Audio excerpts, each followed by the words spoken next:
আসসালামু আলাইকুম গাইস, আপনারা সবাই কেমন আছেন? আলহামদুলিল্লাহ, আমি অনেক ভালো আছি। হঠাৎ করে অনেক দিন যাবতই ইচ্ছে করছে কাঁচা কাঁঠালের তরকারি খাবো। যে ইচ্ছে সেই শখ। অবশেষে একটা কাঁচা কাঁঠাল নিয়ে আসলাম। আজকে কাঁচা কাঁঠালের তরকারিটা রান্না করব। অবশ্য আমি কখনো কাঁচা কাঁঠাল রান্না করিনি, এই প্রথম রান্না করব। জানি না কেমন হবে, তবে আপনাদেরকে বলবো যে আসলে কেমন হয়েছে। তো দেখতে থাকেন, আমি কাঁঠালটা কাটতেছি।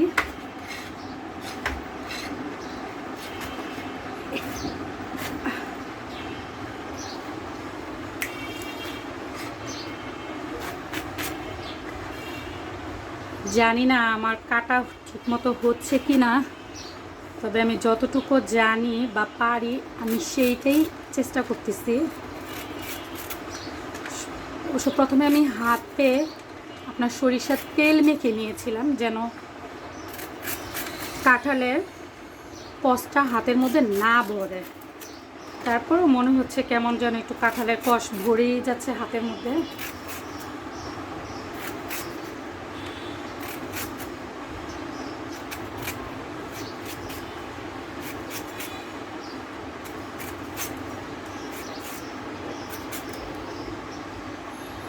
মাঝখানে এটা ফেলে দিতে হয়, ঠিক এটাকে কি বলে, কাঁঠালের মাঝখানের অংশটা, এটা ফেলে না দিলে কাঁঠালের এটা শক্ত থাকে, ভালো হয় না স্বাদ। আমি কিছু পানি আগে পাত্রে রেখেছিলাম, সেটার মধ্যেই কাঁঠালটা কেটে টুকরো করে দিয়ে দিচ্ছি।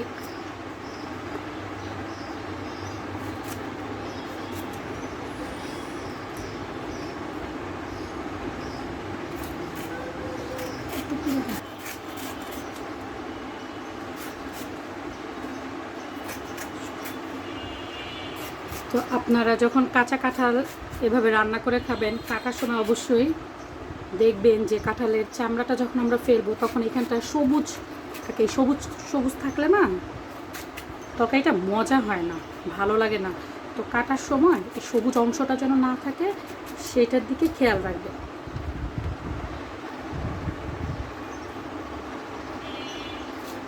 কাঁঠালটা তেঁচিও প্রায় হয়ে গেছে।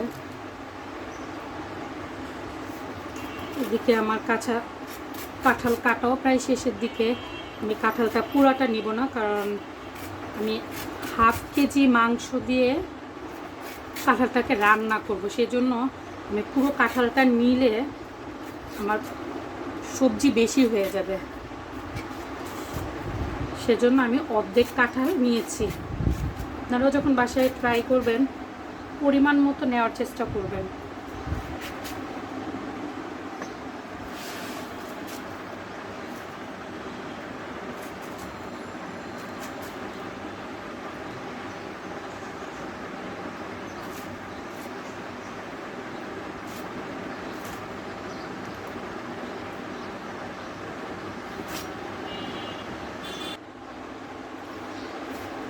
তো আমার কাঁঠাল কাটা প্রায় শেষের দিকে।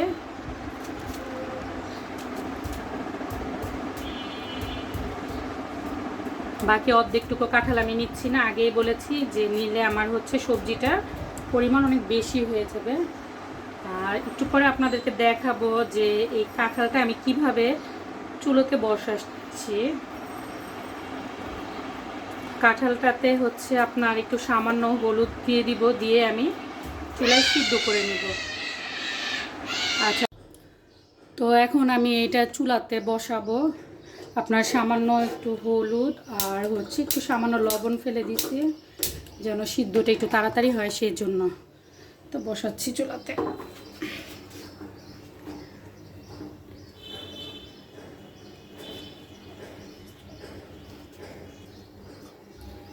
হ্যাঁ, আমি সরা দিয়ে দিয়েছি, কারণ একটু তাড়াতাড়ি জালটা যেন বলক আসে। এমনিতেই সিলিন্ডারে রান্না করছি, এটাতে গ্যাসের একটু কম থাকে, সেজন্য সরা দিয়ে দিলাম। এই যে আমাদের মোটামুটি কাঁঠালটা সিদ্ধ হয়ে গেছে। আমি এখন এটা পানি হচ্ছে চাকনির মধ্যে ঢেলে দিব পানিটা ঝরার জন্য।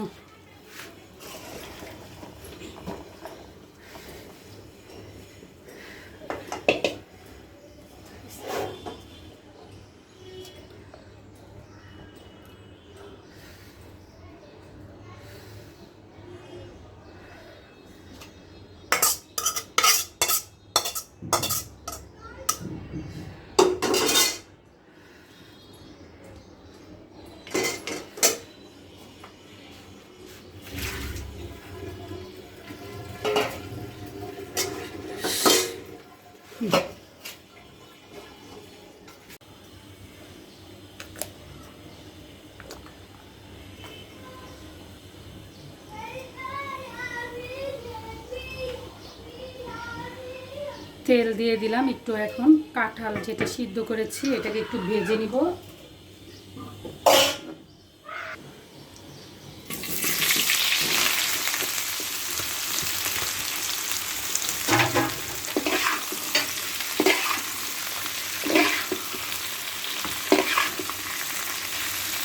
কাঁঠালটাকে সেদ্ধ করা কাঁঠালটাকে একটু ভেজে নিচ্ছি, কারণ রান্না করার সময় সুপার এটা গরু মাংস দিয়ে রান্না করবো, তো যেন আমার কাঁঠালটা যেন না ভেঙে যায়, যেমন আমার আস্তে আস্তে কাঁঠালটা ভেজে নিলে ভালো হয়, টেস্টও বাড়ে।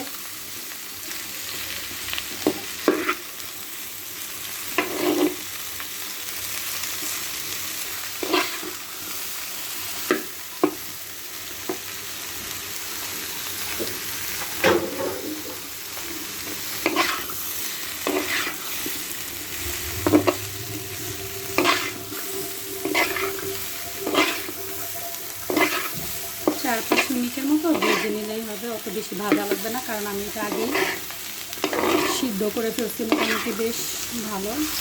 একটু কম সিদ্ধ হলে ভালো হতো, কিন্তু বেশি সিদ্ধ হয়ে গেছে, সেজন্য আমি আর বেশিক্ষণ ভাজবো না। 4-5 মিনিটের মতো ভেজে নামিয়ে ফেলবো।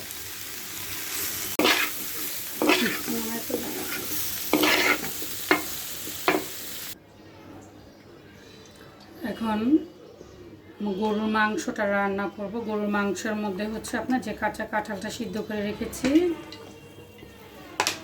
ওইটা দিয়ে দিব। পরিমাণ মতো তেল দিয়ে দিতেছি, তা কাঁচা জিরে, দারচিনি, এলাচ,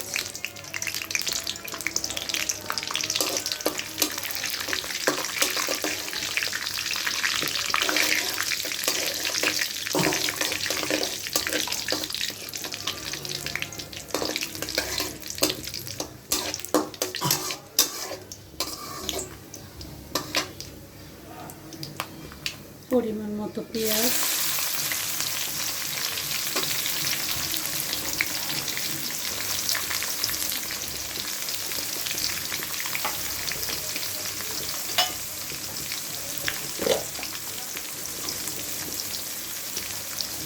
স্বাদ মতো লবণ,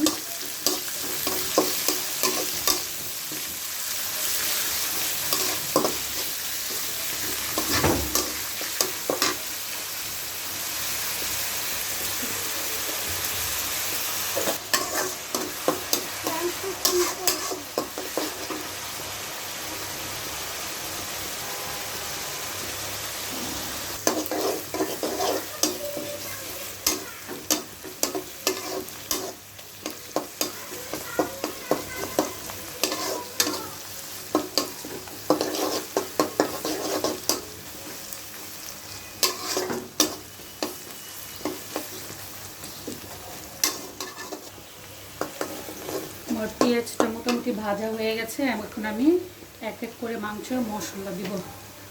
প্রথমে আদা পরিমাণ মতো,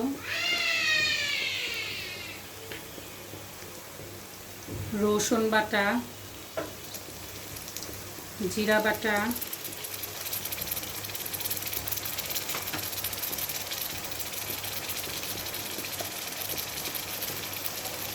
ধনিয়ার গুঁড়ি পরিমাণ মতো,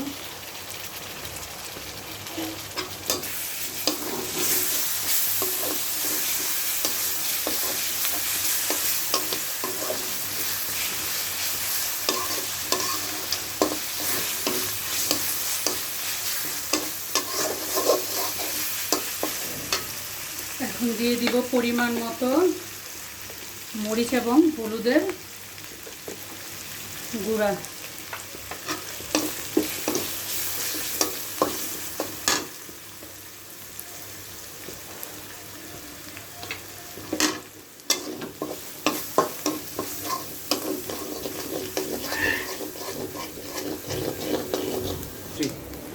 দিয়ে দিচ্ছি একটু সামান্য গরম পানি।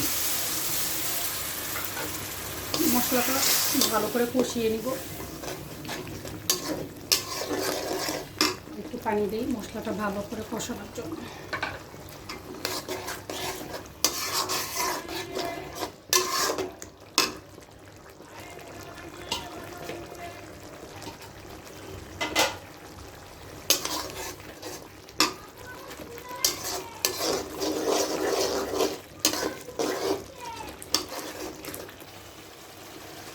মশলার উপরে আমার তেল উঠে গেছে, তার মানে হচ্ছে মশলা ভালো করে কষানো হয়ে গেছে।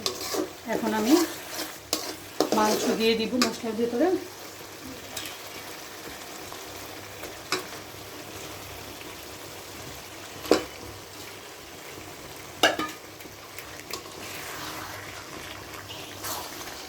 এখানে গরুর মাংস দিয়ে দিলাম হাফ কেজি। যেহেতু আমি অল্প পরিমাণে কাঁচা কাঁঠাল নিয়েছি, সেজন্য আমি অল্পই গরু মাংস দিয়েছি। এখন এটাকে ভালো করে কষিয়ে নিব। সরা দিয়ে ঢেকে দিচ্ছি ভালো করে কষানোর জন্য। জালটা হচ্ছে মিডিয়াম আঁচে রাখবো। এখন আমার মাংসটা ভালো করে কষবে। 4-5 মিনিট পরে এসে সরাটা উঠিয়ে এটা আবার একটু ভালো করে নেড়ে দিব।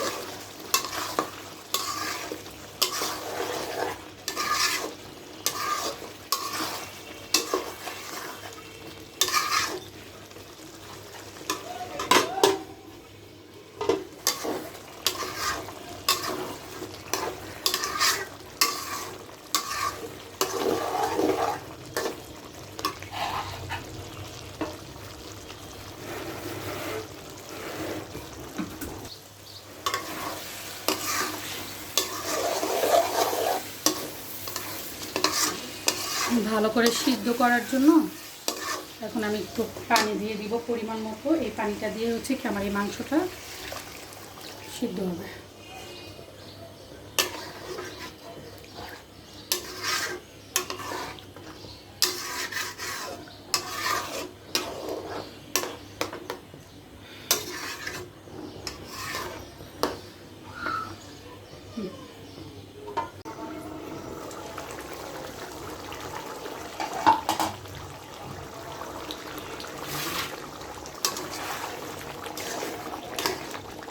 মোটামুটি আমার মাংস কষানো প্রায় শেষ। হ্যাঁ, মাংস মোটামুটি সিদ্ধ হয়ে গেছে। এখন আমি কাঁঠালের সবজিটা দিয়ে দিব।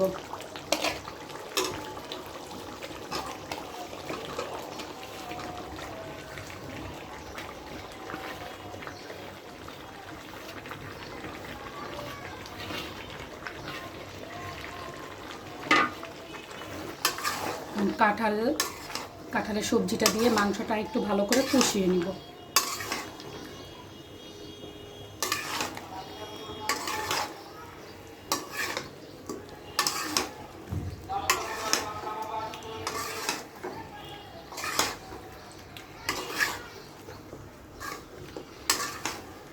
এই তো আমি সুন্দর করে কাঁঠালটা মাংসর সাথে ভালো করে মিশিয়ে নিয়েছি। এখন সবজিটাকে কাঁঠালের মাংসর সাথে ভালো করে কষিয়ে তারপরে প্রয়োজন মতো মৌ দিয়ে দিব।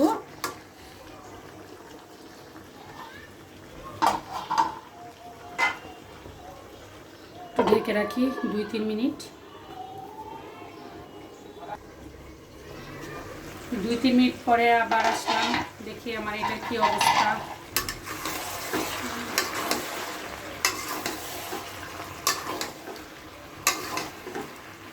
সুন্দর একটা কালার চলে আসছে।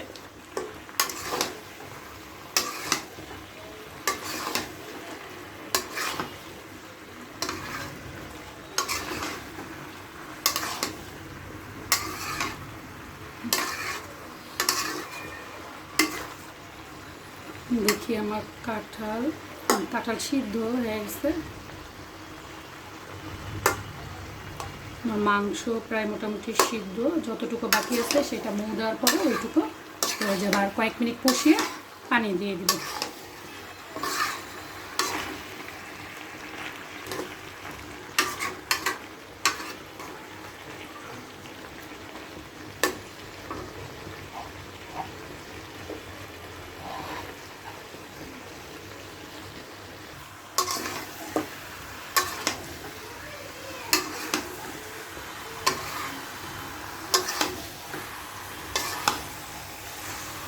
তরকারি মোটামুটি কষানো হয়ে গেছে, এখন আমি পানি দিয়ে দিব।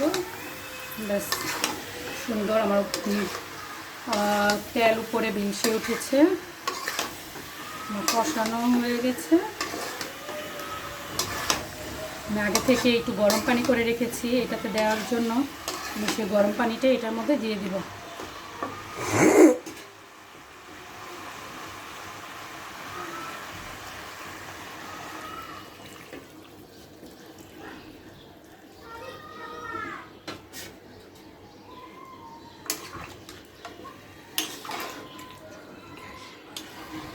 এখন চুলার সম্পূর্ণ গ্যাস বাড়িয়ে দিব। এখন এটা আমার পরিমাণ মতো ঝোল রেখে আমি এটাকে নামিয়ে ফেলব।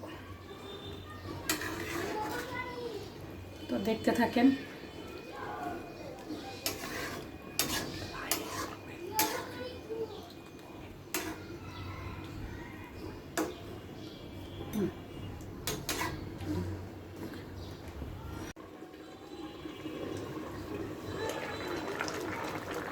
এই তো আমার তরকারি হয়ে গেছে। এখন আমি টালা জিরের গুঁড়ো দিয়ে নামিয়ে ফেলবো।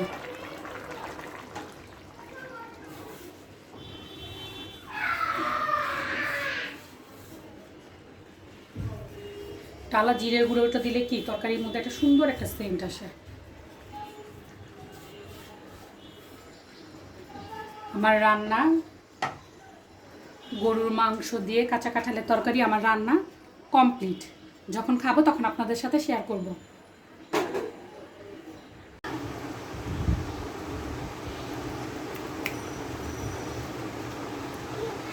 আমার আজকের কাঁচা কাঁঠালের তরকারির সাথে আমি বাসায় আর একটু রান্না করছি, সেটা হচ্ছে আপনার পুঁই শাক ভাজি। সেটা দিয়ে আগে খেয়ে নিচ্ছি।